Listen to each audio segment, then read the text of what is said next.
Elle a adopté ce garçon noir il y a 27 ans. Voici comment il l'a remercié des années plus tard. Salut à tous et bienvenue sur AZ237.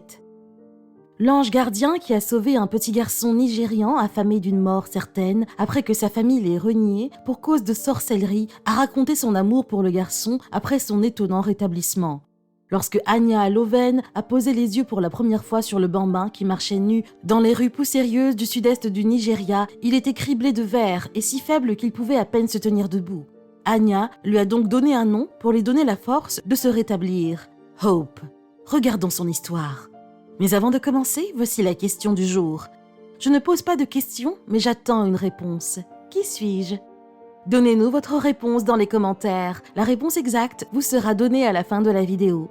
N'hésitez pas à liker la vidéo pour nous encourager. Et si vous êtes nouveau sur la chaîne, abonnez-vous et activez la cloche de notification pour ne manquer aucune de nos prochaines vidéos. Sa foi a payé et le rétablissement du petit garçon depuis lors n'est rien de moins qu'un miracle comme le montrent ces photos partagées en exclusivité avec Mail Online.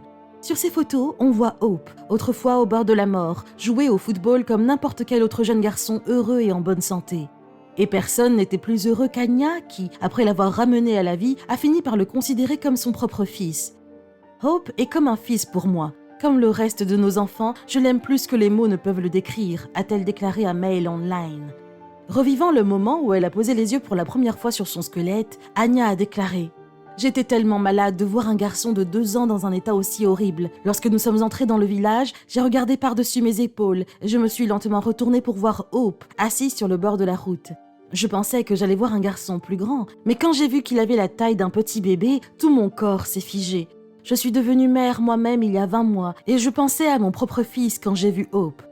Il se débrouillait seul dans la rue depuis 8 mois lorsque Anya et son équipe l'ont secouru en janvier. Il a été emmené à l'hôpital le même jour et les médecins ont découvert qu'il avait contracté plusieurs maladies après avoir vécu si longtemps dans la rue. Il a immédiatement reçu des médicaments pour se débarrasser des vers dans son estomac et des transfusions sanguines quotidiennes pour augmenter le nombre de globules rouges dans son corps. Anya a déclaré « Il a reçu le meilleur traitement que nous pouvions lui donner et chaque jour, mon équipe et moi-même espérions qu'il survivrait. Très rapidement, nous avons découvert que Hope était un garçon très fort, un petit combattant. Quelques jours après l'avoir sauvé, mon mari David et moi avons amené notre fils à l'hôpital. C'était la première fois que nous voyions un sourire sur le visage de Hope. La famille de Hope l'a abandonné après l'avoir accusé d'être un sorcier, une condamnation à mort, selon Anya. Elle a déclaré au Mail Online.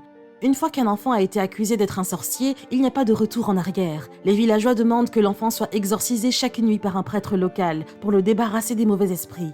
Ou bien les parents l'amènent chez un sorcier qui a aussi des pouvoirs magiques pour l'exorciser.